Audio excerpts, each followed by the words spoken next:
সর্বশেষ যে ব্যক্তি জাহান্নাম থেকে মুক্তি লাভ করবে তাকে আল্লাহ পাক বলবেন, ফেরেশতাদেরকে বলবেন, ও আমার ফেরেশতারা, আমার এই বান্দাকে জান্নাত এবং জাহান্নামের মাঝখানে রেখে দাও। জান্নাত এবং জাহান্নামের মাঝখানে লোকটি যখন থাকার জায়গা পাবে, সে জান্নাতের দিকে তাকায়া দেখবে আর কাঁদতে থাকবে। আল্লাহ পাক জিজ্ঞেস করবেন, বান্দারে, যুগের পর যুগ ধরে জাহান্নামে কেঁদেছ, আমি রব্বুল আলামিন জাহান্নাম মাফ করে দিয়া জান্নাত জাহান্নামের মাঝখানে রেখে দিয়েছি, আযাব থেকে তো বেঁচে গেছো, এখন কান্দো কেন?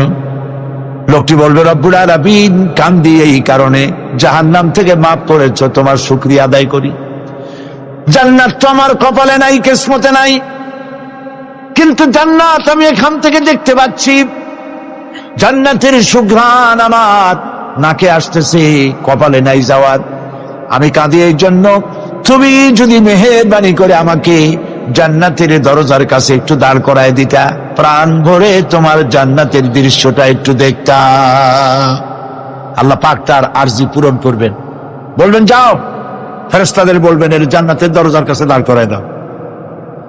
জান্নাতের দরজার কাছে দাঁড়িয়ে লোকটি আবার কান্না শুরু করবে। আল্লাহ পাক প্রশ্ন করবেন, এবার কান্দো কেন? লোকটি বলবে, রব্বুল আলামিন, কান্দি এই কারণে, জান্নাতের এই দরজায় দাঁড়ায়া জান্নাতের অফুরন্ত নেয়ামত কিছুই ভালো করে দেখা যায় না, শুধু অল্প জায়গা দেখি। যদি তুমি আমারে দয়া করে জান্নাতের মাঝখানে দাঁড় করায় দিতা, চতুর্দিকে তাকায়া তাকায়া দেখা কলিজারে ঠান্ডা বানাইতাম। তবে আমি ওয়াদা করি, জান্নাতের কোন নাজ নেয়ামত, কোন ফল আমি খাবো না, ধরবো না, সইব না। একটুখানি মেহেরবানি করে মাঝখানে দাঁড় করাইয়া দাও, জান্নারে ঠান্ডা করি। আল্লাহ রব্বুল আলামিন ফেরেশতাদের বলবেন, আমার এই বান্দারে জান্নাতের মাঝখানে দাঁড় করাইয়া দে।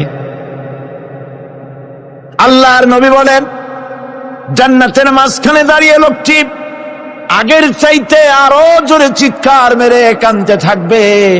আল্লাহ পাক বলবেন, বান্দারে, কি হলো তোর?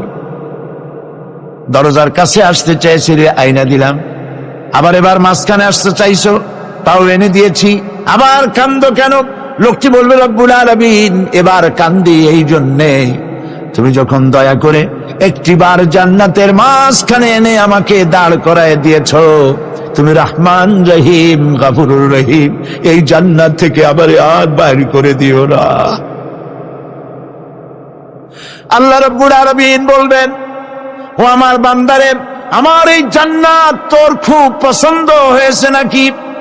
লোকটি বলবে, রব্বুল আলামিন, কলিজা ঠান্ডা হয়ে গেছে, ভাবতেও পারি নাই জান্নাত এত সুন্দর। আল্লাহ পাক বলবেন, বান্দারে, এরকম একটি নয়, দুইটা নয়, তোর জন্য আমি 10টা জান্নাত এইরকম রিজার্ভ করে রাখছি। সুবহানাল্লাহ, সুবহানাল্লাহ।